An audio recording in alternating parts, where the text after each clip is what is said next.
Welcome to another episode of Long Distance Short, GiftBasketsOverseas.com's podcast where we talk to real people about the triumphs and tribulations in all kinds of long-distance relationships.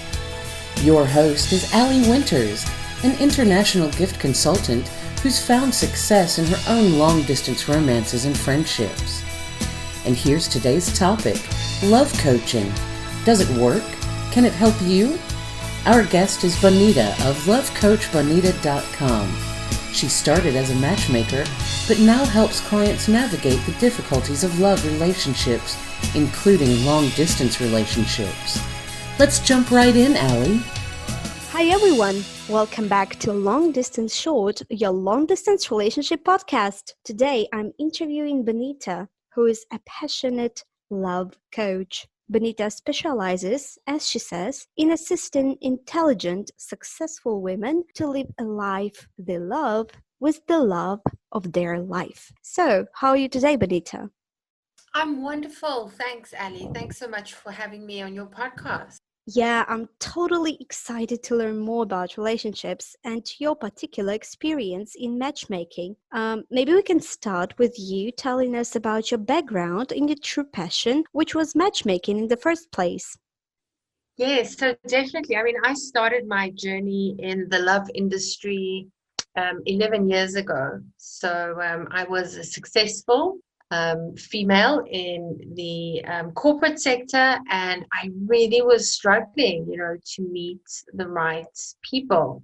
Well, back then I thought that was the problem, but it's actually, I realized that over the years that wasn't the problem. The problem was me, right? But we'll get to that. So I tried speed dating and online dating, and I then signed up with a matchmaker, right? And it turned out to be a very bad experience. Oh, really? She stole my money. Yes, she ran Oh. away with my money. And I knew that I'd always wanted to work for myself, and I had a marketing background. So I decided to open up my own matchmaking business. Oh, it's interesting. Mm-hmm. Yes, because I wanted to clean up the industry, right? So that's what I did. And I very soon realized that single people need way more help than just being introduced to someone that they find attractive, right? Because I had people coming back 3 years later after I introduced them to someone, and they're in exactly the same position because they have patterns that they keep on repeating. And that's how I started getting really interested in why we choose the partners that we choose. I completed some coaching qualifications. Since then, I've sold the matchmaking side of the business, and I now only focus on coaching and really teaching people the skills of building healthy, lasting love. Very nice. And you actually mentioned those patterns. I think our audience would be really interested in learning about them. So what are they? So the patterns are different for everyone, right? But generally speaking, we look for partners that have the same sort of qualities as our caregivers. And what I often see are generational patterns. So if you come from a household where perhaps you had an emotionally unavailable father, or your father traveled a lot for work, that's also classified as unavailable, then chances are you'll be attracted to unavailable men. So things like that. It's different for everyone. Perhaps your mother was a narcissist, so then you attract narcissistic partners. Okay. Well, yeah, it's psychology, right? So we learn from our parents and we think that they're the role models. Okay. And you mentioned that you switched from matchmaking to coaching. So how did it happen, and why did you decide that coaching is closer to what you want to do? Yes, so matchmaking for me was a very superficial sort of industry, because I would meet with executives and we'd put their details on a database, and it would be sort of like, how tall are you? How, skinny are you? What do you do for a living? Where do you live? That type of thing. Age, race, all of that. And then I'd have to find them someone that fits into the same parameters that they've created. And it was an extremely superficial way of meeting people. And I couldn't help everyone with the matchmaking, because for instance, if you were a really short guy and I didn't have short women on the database, I couldn't help you, right? Okay. And so I realized that with matchmaking, I wasn't able to help everyone, and also that people did need a lot more help than meeting someone that fell in the right parameters. But with coaching, I could help pretty much anyone who really wants to do the work. Whether you're tall or short or fat or skinny or, have long hair or short hair, if you have a desire to be in a relationship and to be loved, then that's your destiny, right? And if it's not happening, then I can help you uncover why it's not happening and help you step into doing things a different way so that you can find healthy, lasting love. And that really is my passion. It's not just about stepping into any relationship, but stepping into a relationship that works, that's healthy, and that lasts a lifetime. That's totally great. And about your matchmaking days, did you succeed in helping people eventually find their love? Yes, many times. I mean, but I also have like a long distance story that I can tell you. Okay. Because I, back then used to live and work in South Africa. So I had a matchmaking service for South Africans. And the one day I received a phone call from a South African who was based in Australia, right? And I think it was Melbourne.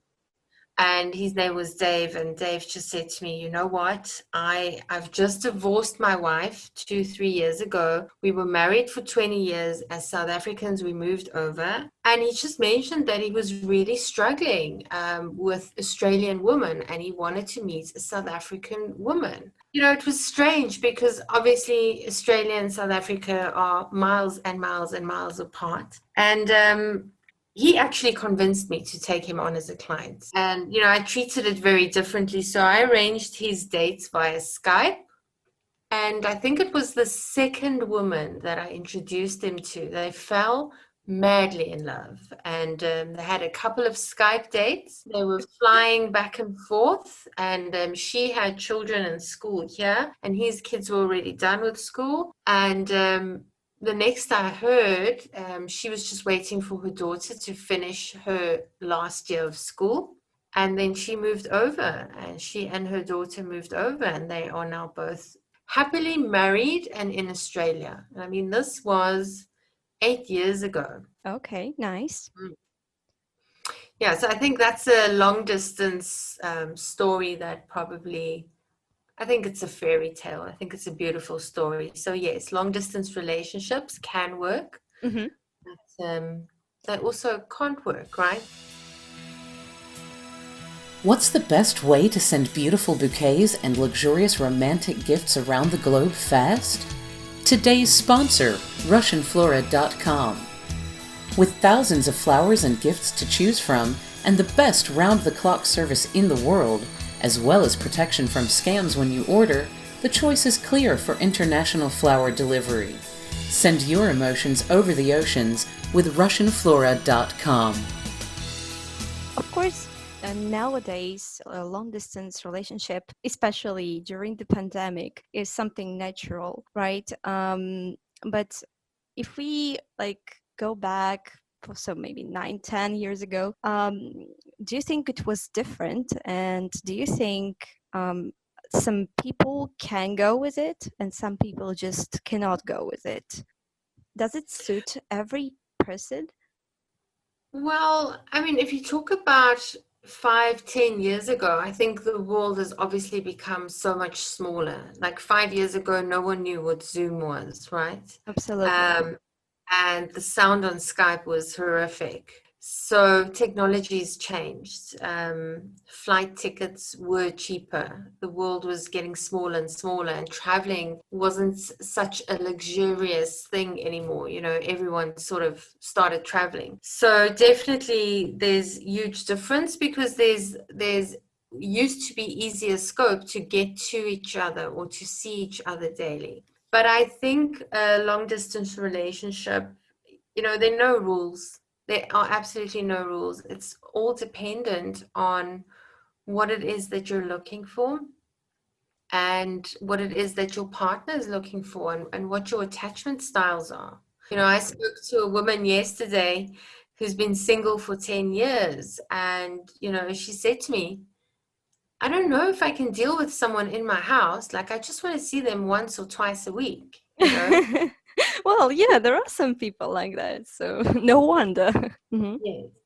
So maybe you just want to have a partner, you know, once or twice a month, if you can get to each other so often. But I also find, if you have like a pattern of long distance relationships and that aren't working, then it might be that you're keeping yourself emotionally safe, right? Because there's a lot to be said about telling yourself, oh, I'd love to be in a relationship, and if only they lived closer, right? So there's some psychology behind that, because if I choose long distance relationships repeatedly, Mhm. I'm keeping myself safe emotionally, because I don't really have to open up, and I don't really have to commit, right? And sometimes we do this unconsciously, so we don't realize that this is what I'm doing. But you know, eventually, if people are really serious about what they are doing and about where they will be in some time, right? Eventually, they would have to, I guess, go out of this comfort zone, and maybe there will be some problems. Definitely, definitely. I think if you've had a long distance relationship for years and you now move together into the same city or the same apartment, I've heard of it going wrong a couple of times, right? People move to Why? the same city, and I don't know. And then all of a sudden it just doesn't work, right? Because there's this sort of attraction in not being able to have what you want, and then when you have it, it's sort of the chase dies. It's weird.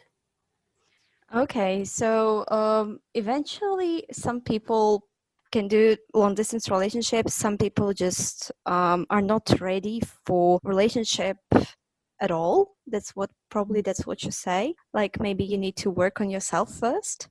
Well, I think it's different for everyone. Maybe you meet someone on holiday, and you know, like Wendy and Dave, and it just clicks, and you know that you're meant to be together, so you'll do that long distance relationship. But I think it's a lot of times people tell themselves they're in relationships, and it's not a relationship.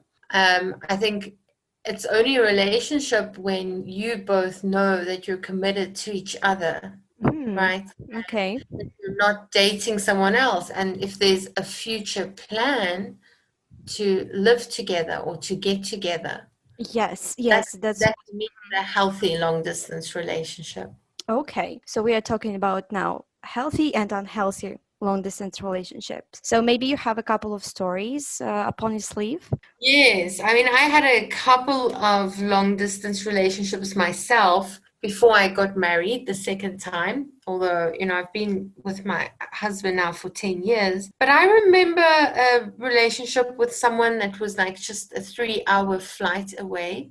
And there were a lot of promises made in the beginning. You know, when we met up, it's like, well, how is this going to work? And there were lots of expectations set Mm-hmm. about him being willing to move to my city, right? So we started the relationship, and 6 months in, he stopped talking about moving to the city, right? Or to my city. And if I would bring it up, he would sort of try and convince me to move to him. Mm-hmm. And, you know, so it's sort of like things changed at that stage. And if I think back at it, there really wasn't that much commitment from his side. Like, we never had the discussion that we weren't dating other people, although I assumed that that was the case. Okay, yeah, I see the point. So yeah, that didn't end well.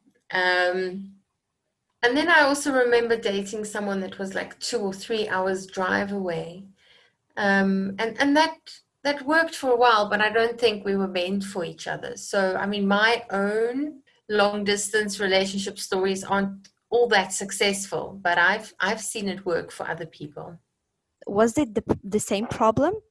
So, like, maybe one of you or both of you just were not committed enough? Yes, that was a different problem. That was probably my issue. Like, I wasn't all that in love with the second one.